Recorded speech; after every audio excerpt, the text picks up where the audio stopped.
Oh, itu apa? Hah? Boleh dibawa ke sini? Jimat ini perasaan.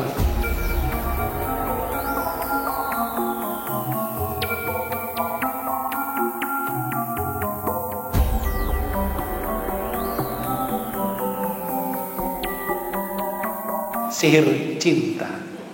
Itu yang biasa banyak orang melakukannya. Yang disebut pelet itu sekarang. Udah perempuan menolak tapi diguna-guna biar jatuh cinta. Ini dilakukan oleh seseorang untuk apa? Memikat seseorang lain. Ada juga yang dilakukan seorang istri agar disayang oleh suaminya. Kadang-kadang perempuan datang ke tukang sihir meminta atau dibuat sihir buat suaminya biar sayang sama istrinya. Tapi kadang-kadang malah kebalik, saking dukun bodoh itu. Kadang-kadang dukun tersebut kurang berpengetahuan, kurang berilmu. Artinya bukan dukun yang sudah profesor, mesti kelas TK. Itu kadang-kadang kebalik, daripada suami sayang sama istri malah membenci istrinya. Itu bisa terbalik itu. Atau bisa jadi efeknya besar. Kenapa? Suami itu cinta dengan istrinya dan benci kepada orang-orang yang dia kenal. Ibunya, adiknya, saudaranya, semua dia benci. Saking sihir itu kadang-kadang salah digunakan. Kemudian ini salah satu jenis sihir di antara banyak jenis sihir yang masih eksis di zaman modern sekarang. Itu banyak sekali orang-orang yang melakukannya. Gejala-gejala sihir mahabbah atau pelet itu yang kita sebut. Pertama, cinta berlebihan, lebay dalam cintanya. Yang kedua, tidak bersabar jauh dari orang yang dia cintai. Punya harapan ingin bertemu terus. Taat buta kepada orang yang dia cintai. Dia nggak bisa lihat, nggak bisa bilang tidak. Selalu bilang iya dan iya dan iya. Pernah saya dapat seorang perempuan, meruqyah seorang perempuan di Palembang. Ini perempuan usia 40, janda. Nikah sama anak usia 23, 24 lah sekitar itu. Ya masih anak muda lah ya. Ini istrinya itu pas saya ruqyah, nampaknya diguna-guna sama tuh laki-laki. Ini kan anak muda, nikah sama 40 kan jauh. Ini anak punya pacar, punya selingkuhan lah gitu ya. Singkat ceritanya, perempuan tersebut diguna-guna sama suaminya sehingga kalau suaminya telepon transfer 5 juta, langsung dia transfer tanpa menanyakan ini mau kemana tuh uang. 10 juta langsung ditransfer. Tapi dia selalu nurut, kata dia.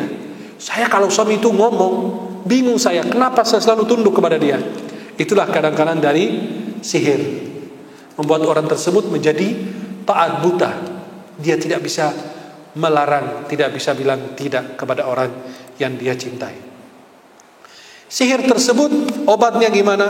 Membacakan ayat-ayat ruqyah semua kecuali ayat 102 itu diganti dengan ayat 14, 15, 16 surat At-Taghabun.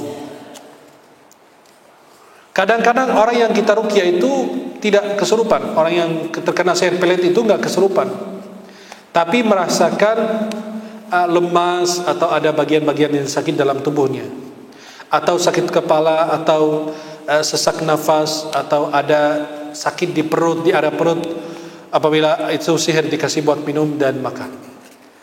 Kalau dia merasakan, kita bilang merasakan itu di dalam area perut, berarti dimakan atau diminum. Kita bacakan ayat pembatalan sihir, dikasih minum. Kalau dia muntah suatu yang warna kuning, merah atau hitam, maka itu sihir sudah batal, alhamdulillah.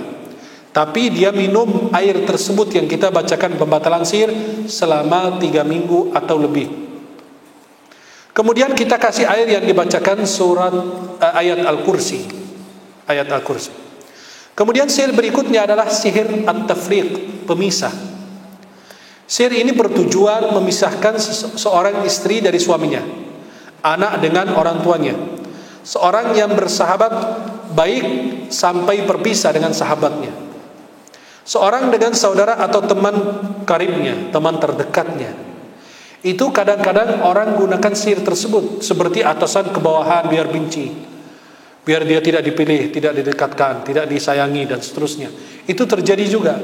Sihir pelet itu, yang kedua sihir pemisah, itu lebih banyak terjadi. Memisahkan anak kepada orang tua kepada anak, suami kepada istri, istri kepada suami, seorang kepada sahabatnya atau teman terdekatnya. Dan ini adalah salah satu contoh seorang dukun menulis, ini foto orang di Mesir, dan dia menulis nama laki-laki tersebut, dan dia tulis di situ ada mantra-mantra, dan dia nulis agar laki-laki tersebut membenci dengan wanita bernama Afaf. Ya, dia agar membenci, itu ada tulisannya, agar membenci dengan wanita yang kenal, mungkin istrinya atau saudarinya, kurang tahu. Tapi ini itu sihir yang disebut pemisah, mau memisahkan seorang suami dari istri atau seterusnya. Maka ini contoh daripada tukang sihir yang melakukan hal demikian. Dan kita meruqyah seperti yang saya jelaskan tadi. Kemudian ada sihir penghalang jodoh. Sihir itu penghalang jodoh. Sihir seperti ini sering dilakukan oleh orang yang sakit hati karena cintanya ditolak. Cinta ditolak, dukun, astagfirullah, hafal kalian semua. Tapi giliran baca ayat Quran gak ada yang terusin. Tapi giliran cinta ditolak, dukun bertindak. Itulah penghalang jodoh. Artinya apa? Kamu nikah sama saya, kalau gak sama saya, lu gak bakalan nikah seumur hidup. Itu kadang-kadang begitu laki. Maka katanya sakit hati, cintanya ditolak, kemudian mendatangi dukun untuk menghalangi jodoh orang yang menyakitinya itu. Bisa juga dilakukan oleh seorang suami yang menceraikan istrinya dengan penuh kebencian, kemudian meminta bantuan dukun untuk menghalangi jodoh mantan istrinya itu, atau sebaliknya. Nih, dia menceraikan istrinya karena beban besar dan dia kesal sama istri, dia datang ke dukun biar dia kerjain gak nikah seumur hidup. Padahal udah diceraikan, bukan istrinya lagi, tapi sakit hati. Atau cintanya ditolak, saya tidak mau sama kamu, saya sudah punya sama ini. Wah, dia lebih bagus dari aku, dia susah, gak punya pekerjaan, dia ini, wah dia main kesal, datang ke dukun, habis tuh perempuan, diikat. Dan kemarin saya kasih lihat foto perempuan pakai gembok. Artinya apa? Wanita tersebut tidak boleh nikah atau tidak mendapatkan jodoh, biar jodohnya jauh. Ini ada gejala-gejala untuk sihir penghalang jodoh. Pertama, merasakan pusing yang tidak beraturan, seperti ini, hari ini pusing, terus besok tidak, dan seterusnya, dan tidak hilang dengan obat-obatan dari dokter. Yang kedua, merasakan sesak nafas atau di dalam dadanya itu gak enak, gak nyaman, khususnya dari habis asar sampai pertengahan malam. Kemudian melihat laki-laki yang mau melamarnya itu dalam bentuk monyet atau bentuk-bentuk yang jelek. Contoh, dia karena mau menghalangi wanita tersebut mendapatkan jodoh, dia datang kepada sudukun, dan perempuan tersebut, setiap laki-laki mau melamarnya, dia ketemu laki-laki itu, pas lihat mukanya, lihat monyet, bukan lihat orang, lihat monyet, jadi kan nggak tertarik. Atau bisa sebaliknya, laki-laki itu melihat perempuan itu bentuknya monyet atau bentuk yang jelek yang lain, maka dia pergi, nggak bawa lagi, ya masa nikah monyet gitu. Kemudian banyak pikirannya kacau, dia nggak bisa fokus kepada pekerjaan atau apa yang dia lakukan. Di tengah malam dia sedang tidur, dia gelisah, nggak bisa tidur. Gelisah nggak bisa tidur bukan karena belum makan atau mau buang air, itu beda urusan. Tapi malam hari dia memang nggak bisa tidur, dia terganggu tidurnya. Kemudian kadang-kadang merasakan sakit di area perut dan merasakan sakit di area tulang belakang bagian bawahnya. Itu dia sering sakit. Tapi jangan pada pegang semua dibilang, oh iya saya juga sering sakit itu dulu. Kok nggak hilang? Astagfirullah. Maka itu berbeda. Bagaimana cara mengobatinya? Obatnya apa? Membacakan ayat ruqyah tadi. Kalau sudah kesurupan, lakukan seperti yang demikian. Tapi kalau tidak ada perubahan, maka kita suruh jaga sholat tepat waktu, tidak mendengarkan musik, jaga wudu sebelum tidur, membaca ayat Al-Kursi, kemudian meruqyah diri sendiri sebelum tidur, dan mendengarkan surat Al-Ikhlas, Al-Falaq, An-Nas dalam sehari berkali-kali. Dan dikasih ayat-ayat ruqyah yang saya jelaskan tadi di air, dibacakan di air, kemudian disuruh mandi, ya. 3 hari sekali. Mandi 3 hari sekali, tapi nggak boleh mandi di kamar mandi. Dan airnya nggak boleh dibuang di kamar mandi. Kan air itu udah dibacakan Quran, maka disebut air Quran. Kalau diminum, minum. Kalau tidak, kita gunakan buat mandi, tapi di luar kamar mandi. Bagaimana? Masa di depan, di jalanan gitu saya mandi telanjang? Bukan. Mandi itu nggak harus mandi beneran. Mandi itu, ada pertanyaan? Ayo bang, silakan.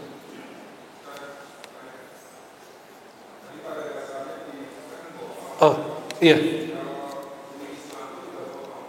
Jin Islam, ya ada bohongnya sedikit, tapi kita yakin bahwa jin itu pada umumnya berdusta.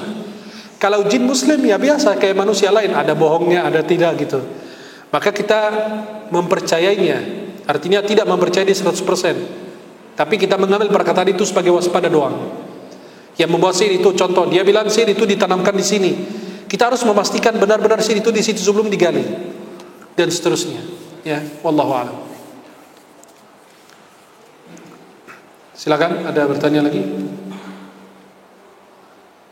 Oh, itu apa? Jimat apa? Hah?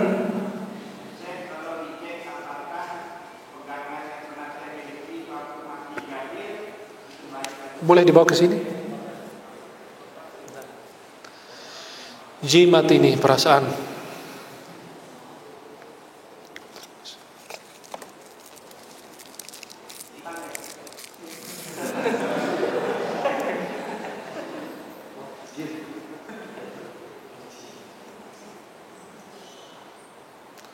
Oh iya, ini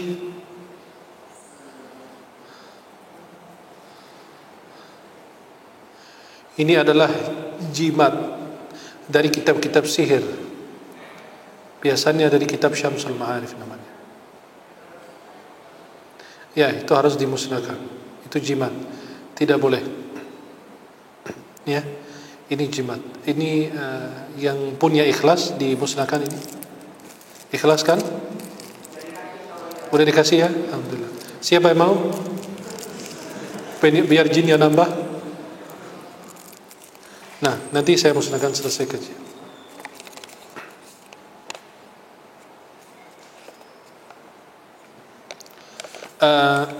Syekh, tolong cek apakah bagian saya memiliki sewaktu masih jahiliyah ya, apa jahil ya, itu baik atau buruk? Ya, ini buruk pasti. Sejak saya hijrah dan berhijab, saya nggak percaya lagi begituan. Jadi cuma saya simpan karena ada tulisan Arab dan saya nggak ngerti bahasa Arab. Jika ini buruk, tolong hancurkan saja. Terima kasih. Nah, ini bukan tulisan bahasa Arab, ini ada bahasa Arabnya ya, dan ada angka-angka. Biasa kita gunakan huruf terputus, kha, lam, mim, nun. Itu ada catatan-catatannya dalam buku-buku sihir. Dan ada huruf dan ada angka. Angka itu wahid, itsnain, tsalatsa. Itu angka-angka itu ada. Itu tulisan persis begini ada di dalam kitab-kitab sihir. Saya nggak sebut namanya lagi, biar orang nggak penasaran baca kitab itu. Ya, tapi ini insya Allah kita musnahkan. Wallahu a'lam. Nah.